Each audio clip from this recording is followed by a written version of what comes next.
Hey there, welcome back for another episode of Cooking with Violet Vixen. Today we're doing Hungarian goulash. I'm adapting this recipe to do in the slow cooker. For you who have been watching the show for a while now, you will know that I take a lot of opportunities to use my slow cooker so that things can cook through the day. I get home and it's ready to go. So I'll also talk you through the traditional way if you're going to use the stovetop. Either way is good. Slow cooker is just easier for me. So I'm going to grab my slow cooker. I've been chopping and preparing everything and measuring, and let's go. Okay, so first of all, come over to my little area where I set up Mr. Slow Cooker. Alright, so there's obviously so many different varieties of slow cookers you can get now. This one's really good, big size one. It's got everything ready except the slow cooker. How funny. Okay, now as usual, I always like to make sure that it's clean inside. It has been used a while ago. I can't remember what I last cooked, probably soup.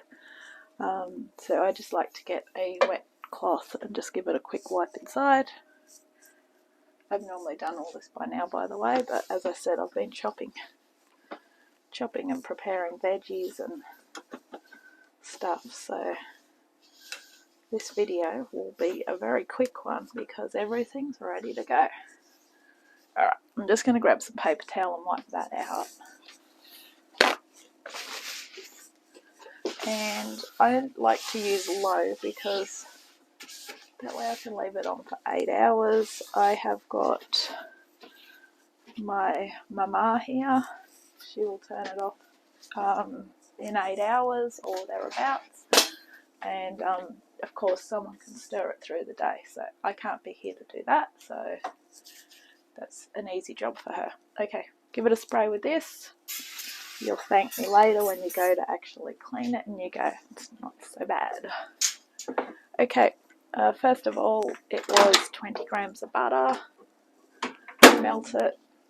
You're not going to be able to melt it in a slow cooker, so melt it in the microwave. And just get your brush, and what we're going to do is we're going to try and brush that on the inside. Okay.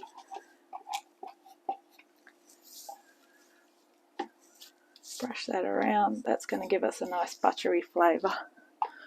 Okay, of course if this was in a saucepan we would be doing this step anyway.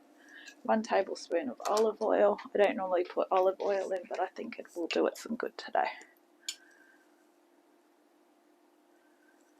Okay, now normally with a slow cooker you might need a bit more liquid, but I'm going to keep it at the half cup of beef stock and see how we're looking.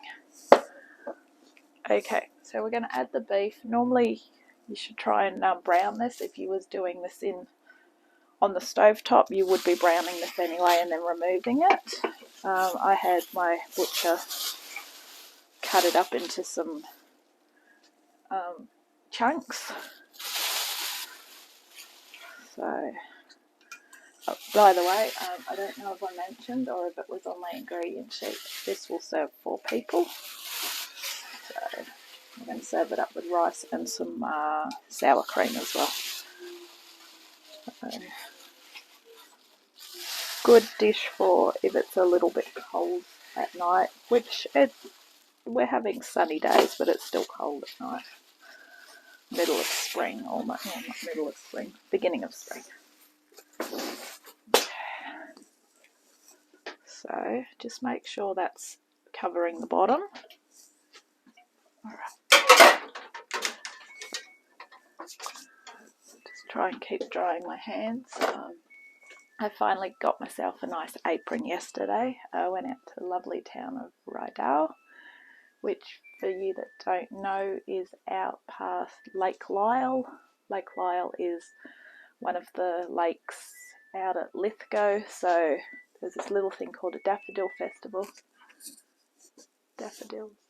I was going to be getting a purple one to go with Violet Vixen, but yellow caught my eye, so to be wearing yellow. Cool. Alrighty.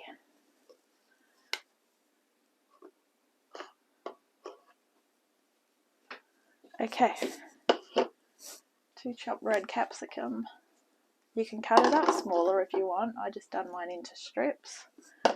And 2 chopped onions. These bowls are perfect size for when you try and prepare yourself earlier. 1 clove of garlic. Crush it. Once again, you can do this on the stovetop. I think it will take you about 2 hours if you do it on the stovetop. So it's a good thing to be doing if you're home for the day. So you can be watching it as you go. Obviously I won't be home for the day, so I can't be watching it as I go. And it will be smelling really good when I get home. Okay, so just got a few more things to put in.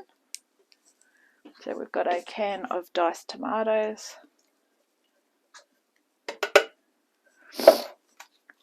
2 bay leaves. I like to use bigger bay leaves. That way you can also find them, so that's a good thing. 1/2 cup of beef stock. And what I'm going to do with the beef stock is rinse the tin out. And at this stage I'm not sure if it'll look like I'll need a bit more water, because obviously we are going to get a bit more water as we go. I think to be on the safe side I'm just going to put an extra 1/2 cup of water in. Now I had to boil the kettle because my beef stock had solidified in the can. So I'm going to put another 1/2 cup in just for this reason, so that we've got extra water. You won't have to do that if you're doing the stovetop traditional way. And 2 tablespoons of tomato paste. This has been in the freezer, nothing wrong with it. It's going to cook. I don't like wasting food if I can help it.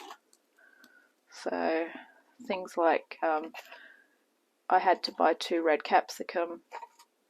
Believe it or not, they work out cheaper when you buy 4. Not that I want 4, so what I did was I chopped up the other 2. I put them in the freezer, so sooner or later I'll use them. Last ingredient is 2 tablespoons of sweet paprika. Okay, we're going to sprinkle this over the top. And down the track, well, come serving time, we are going to be putting some parsley in, but I'm going to put mine in early, I think.